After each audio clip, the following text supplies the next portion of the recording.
Well,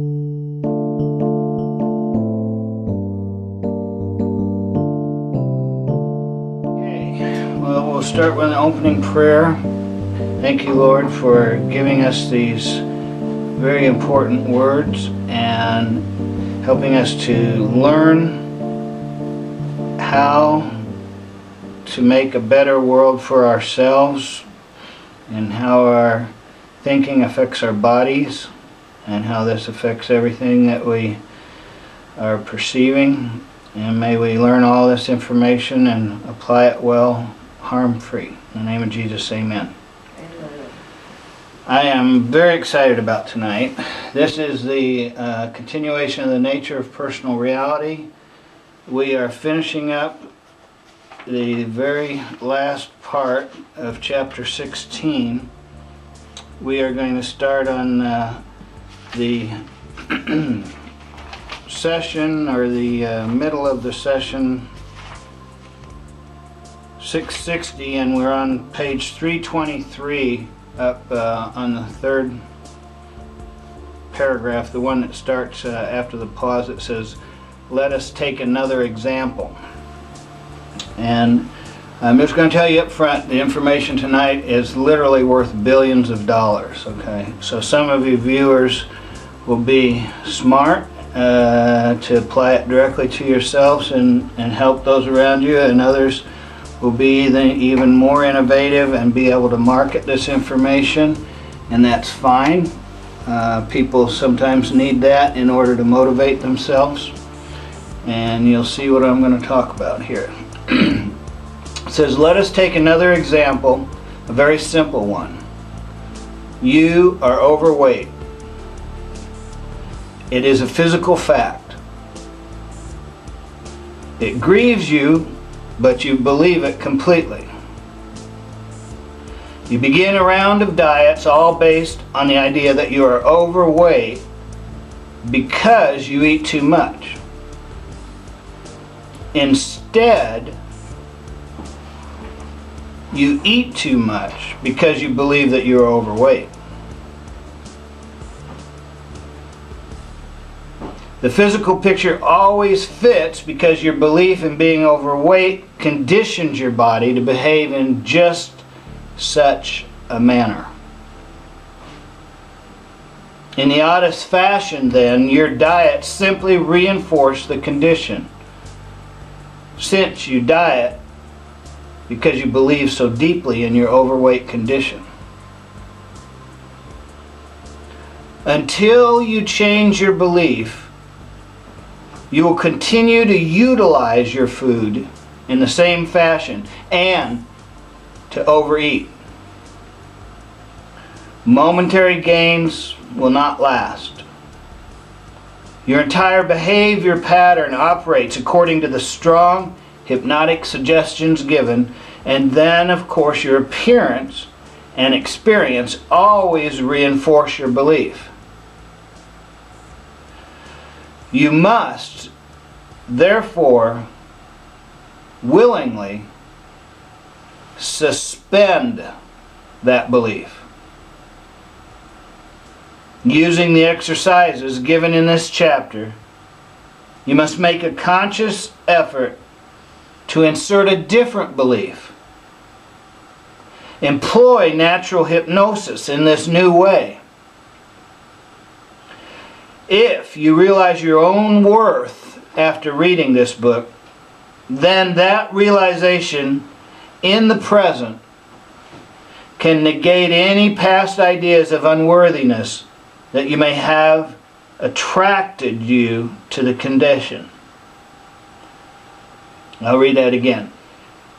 If you realize your own worth after reading this book, then that realization in the present can negate any past ideas of unworthiness that may have attracted you to the condition. The same applies if you are underweight, of course. You can eat a great deal for a while and only gain a few pounds, or find all kinds of excuses for not eating. You can be served the richest diet yet gain no weight. You are not underweight because you do not eat enough food or utilize it properly. Instead, you do not eat enough because you believe that you are underweight. No amount of food will be sufficient until you alter your belief. The same procedures as just given for those who are overweight should be used. In each case, body conditioning is set up through natural hypnosis. Daily behavior and chemical functioning smoothly follow according to the belief.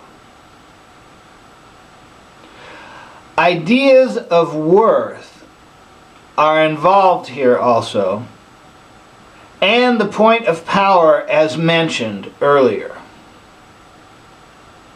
In any area, great clues can be received simply through paying more attention to the conscious thoughts that you have during the day. For each of them serve as minute suggestions.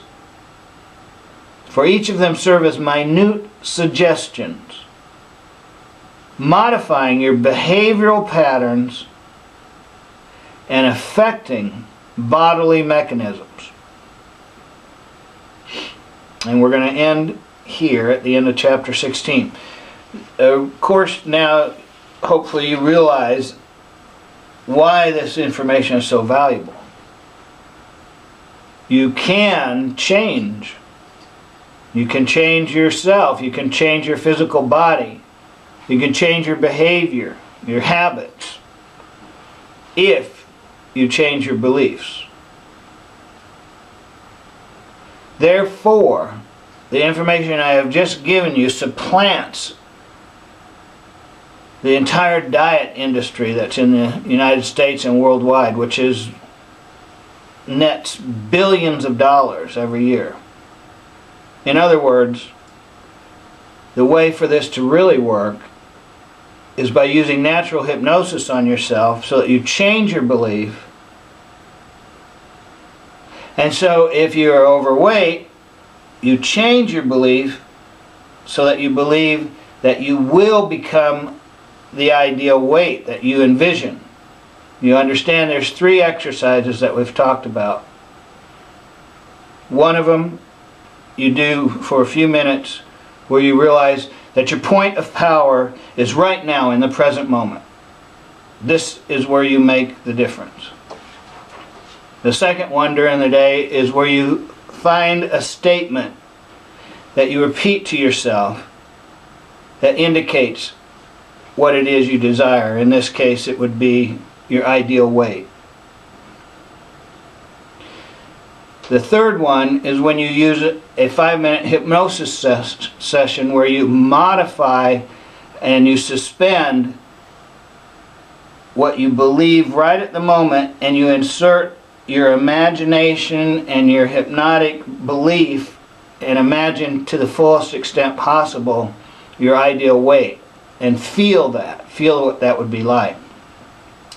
And then at least once a day you act as if, which would mean once a day you would choose not to eat something when you would normally eat it.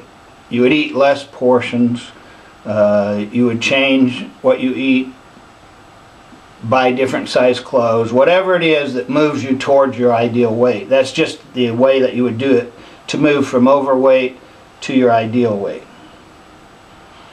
It has nothing to do with diets. So, we'll make our statement around this particular example so that it makes it clear in a few words that you could change how you are, again based on changing your belief. As you begin to notice, he is saying the same thing over and over in this book. He's giving you more details each time and going over it and over it and over it and over it. So by the time you're done with this, you're steeped in the ideas that your reality is created by what you believe.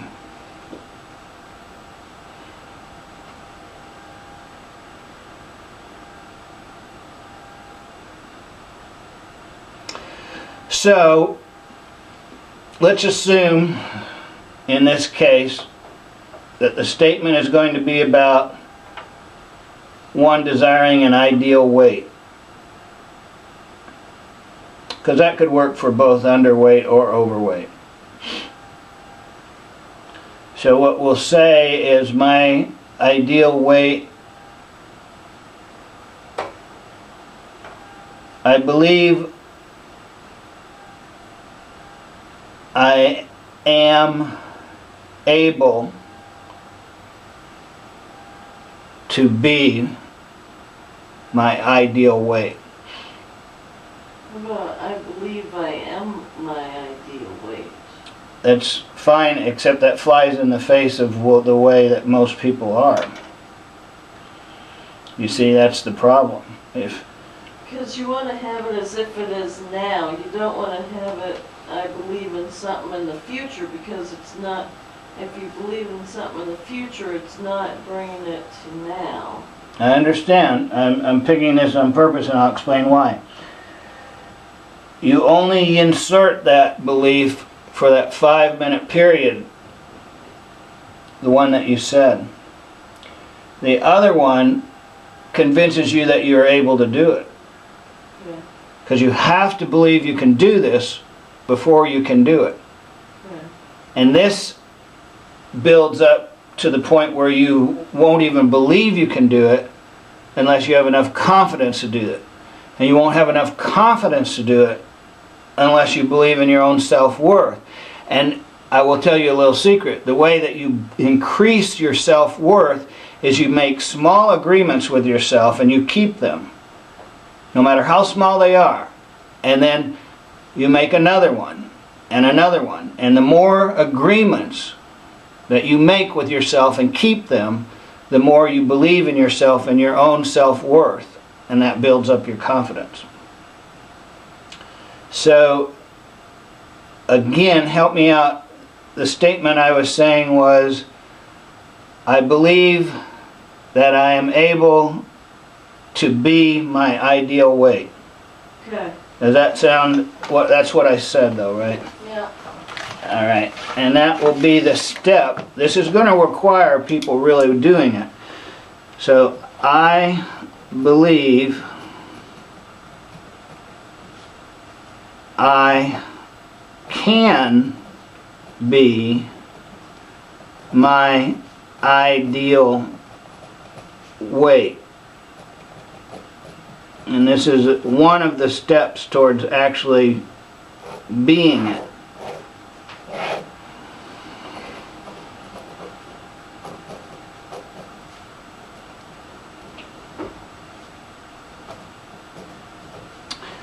And today's date is the 16th of 2013. July 16th, 2013. And we will have a closing prayer. And here we go. Thank you, Lord, for these words of wisdom as we learn to pay attention to what we think, examine our beliefs, understand who we are. Thank you for giving us the ability, the words, the ideas, the strength, and the understanding to apply all of these harm-free in order to improve ourselves and thereby setting an example to those around us in order to help them also. All of this in the name of Jesus, amen.